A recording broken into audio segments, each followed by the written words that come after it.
Hey everyone, it's been a while since I've done a video, but the subject is reoccurring more and more, so I felt it's definitely time to do another one.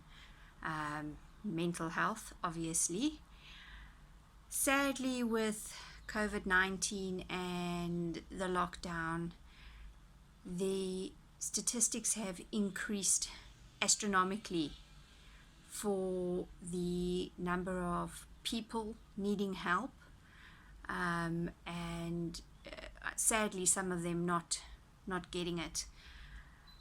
In South Africa, for example, there was a 92% of people who were contacting the South African Depression and Anxiety Group.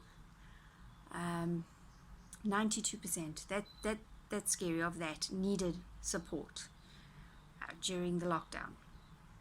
That's not to mention the 56% of people who were diagnosed with mental illness even before lockdown. 30% of that being anxiety, 40% of that being depression, and that's just the people that were actually diagnosed. So that doesn't take into account the people that don't get help. And sadly, South Africa falls into the group of countries where 75% of the people who need help don't get it. But what has been more disturbing is the things that people have been saying to others who suffer from mental illness that have caused them to, in some cases, take their lives. I know one lady in particular who's had an absolutely wonderful journey of recovery with her mental illness, and just because of things that people said, she took to self-harming herself again and ended up in hospital. Thankfully, somebody was there who could help her, and her life was spared. But it hasn't been the case.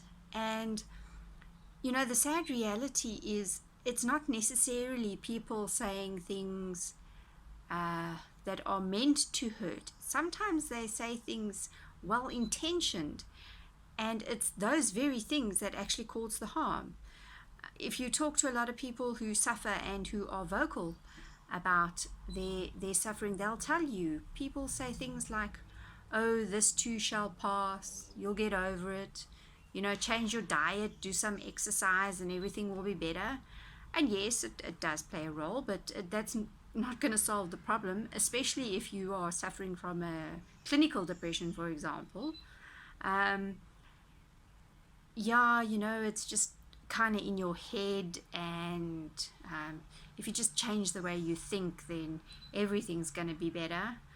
And yes, positive thinking is a very powerful tool to fight mental illness, but it's not going to stop it. It's not going to make it go away.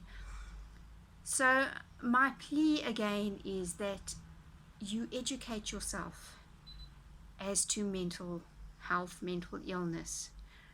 Know more about it, and so that you can actually say the right things to people and be part of the solution instead of part of the problem.